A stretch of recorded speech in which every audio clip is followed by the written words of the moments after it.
बीड कारागृहातील राड्यावर आमदार सुरेश धस यांनी काय प्रतिक्रिया दिली पाहूया।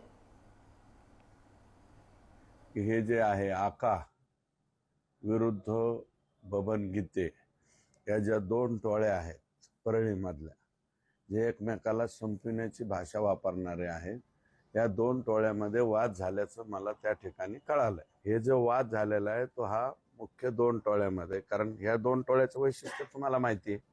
एक जण चप्पल घालीत नव्हते आणि दुसरे जे आहेत टोळीचे मालक त्यांनी दाढी ठेवलेली आहे।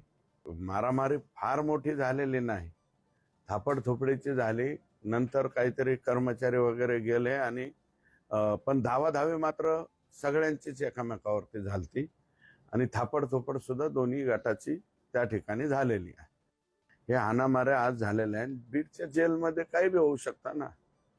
बीडच्या जेलमध्ये माझी तर माहिती अशी आहे की या आकांना स्वतंत्र जेवण सुद्धा पुरवठा होतोय, इथपर्यंत माहिती माझ्याकडे आलेली आहे।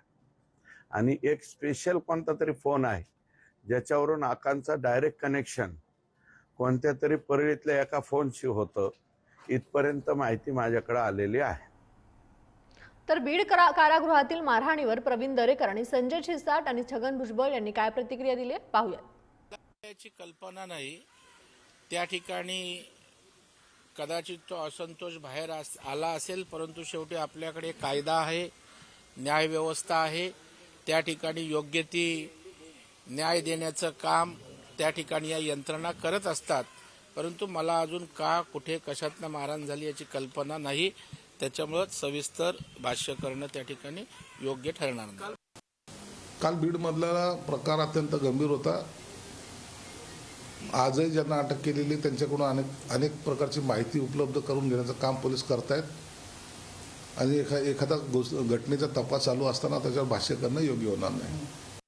म्हणजे एकूण जे आता बीडचे जे सोयी दादागिरी आणि हे सगळं काय आपण वाचतो आहोत त्याच्यावरून तर हेच लक्षात येत आहे की राकेशचा धंदा आणि त्याच्यावर गब्बर पैसा मिळवलेले लोक आणि मग त्यासाठी त्यातून जे आहे जे काय दादागिरी आणि सगळे गँगस्टर्स वगैरे जे आहेत उभे राहिलेले आहेत, हे एकूण जे चित्र जे आहेत ते आपल्या समोर आलेलं आहे।